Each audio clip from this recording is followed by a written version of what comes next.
अस्सलामुअलैकुम, मैं हूं मिर्ज़ा रियाज और आप देख रहे हैं पीएसएक्स पैराडाइज। आज हम पीएसएक्स के उन स्टॉक्स का जायजा लेंगे जो अपनी तारीखी कम तरीन सतह के करीब ट्रेड हो रहे हैं।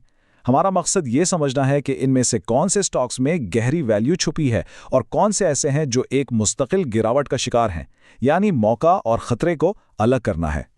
इन्वेस्टिंग की दुनिया में एक बहुत मशहूर बात कही जाती है कि खरीदारी तब करो जब सड़कों पर खून हो, लेकिन इस हिकमत अमली में असल चैलेंज ये है कि वैल्यू ट्रैप्स, यानी वो स्टॉक्स जो सस्ते तो लगते हैं मगर कभी ऊपर नहीं आते, और हकीकी रिकवरी के मौके जहां आपको एक अच्छा असासा डिस्काउंट पर मिल रहा हो, इन दोनों के बीच फ़र्क कैसे किया जाए।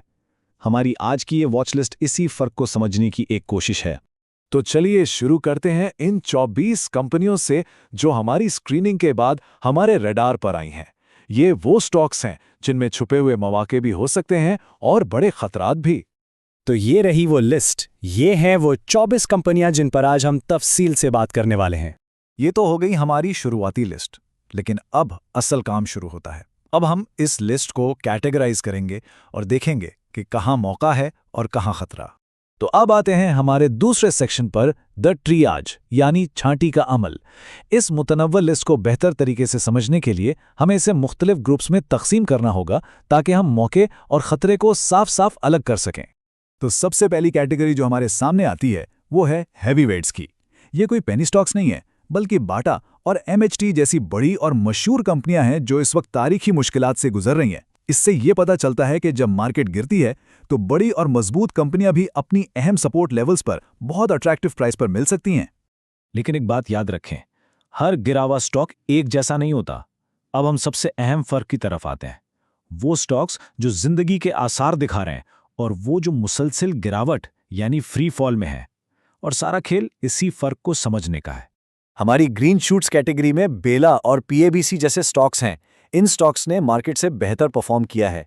इसका मतलब ये हो सकता है कि स्मार्ट मनी यानी बड़े इन्वेस्टर्स अब इन लेवल्स पर एंट्री ले रहे हैं, जो कि एक मजबूत बुनियाद, जिसे हम टेक्निकल जबान में बेस फॉर्मेशन कहते हैं, उसकी निशानी हो सकती है। अब ग्रीन शूट से बिल्कुल ओल्ड तस्वीर देखें। फॉलिंग नाइफ्स यानी गिरते हुए चाकू की कैटेगरी।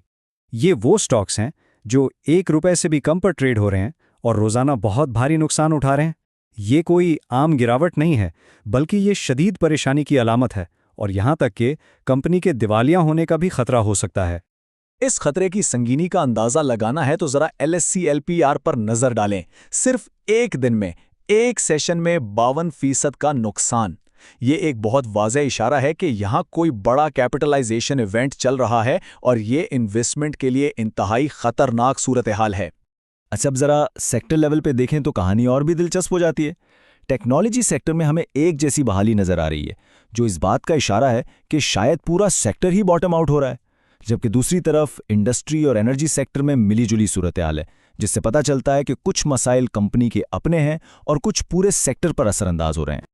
और हमारी आखिरी कैटेगरी है उन स्टॉक्स की जो होल्ड पैटर्न में फंसे हुए हैं।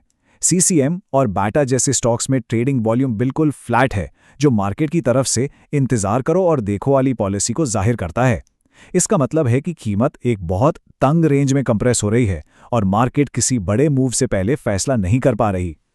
चलें अब अपने तीसरे सेक्शन में चलते हैं और कुछ खास स्टॉक्स को जरा करीब से देखते हैं अपने एनालिसिस फ्रेमवर्क को इस्तेमाल करते हुए, ताकि उनकी सूरत हाल को मजीद गहराई से समझा जा सके।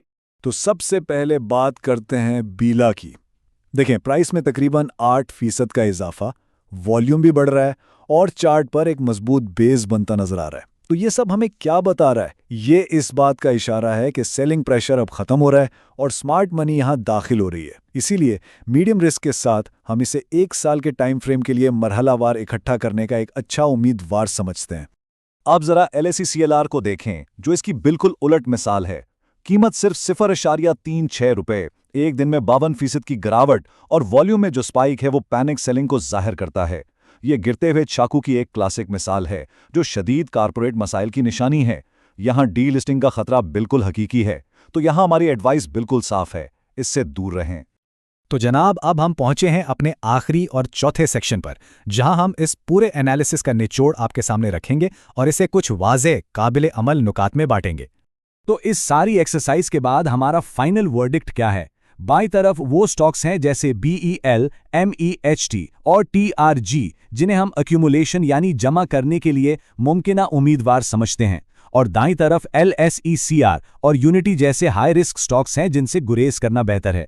तो ये है हमारे तज्जिए का खुलासा। और आखिर में कुछ बहुत अहम बातें जो याद रखनी है। देखें, इतनी गहरी कम तरीन सतह पर इन्वेस्टमेंट के लिए बहुत सब्र चाहिए। रिस्क को मैनेज करने के लिए हमेशा मरहिलावार यानी स्टैगर्ड बाइंग करनी चाहिए। और ये भी याद रखें कि ये तज्जिया आज का एक स्नैपशॉट है। फंडामेंटल्स किसी भी वक्त बदल सकते हैं, इसलिए हमेशा अपनी रिसर्च खुद करें।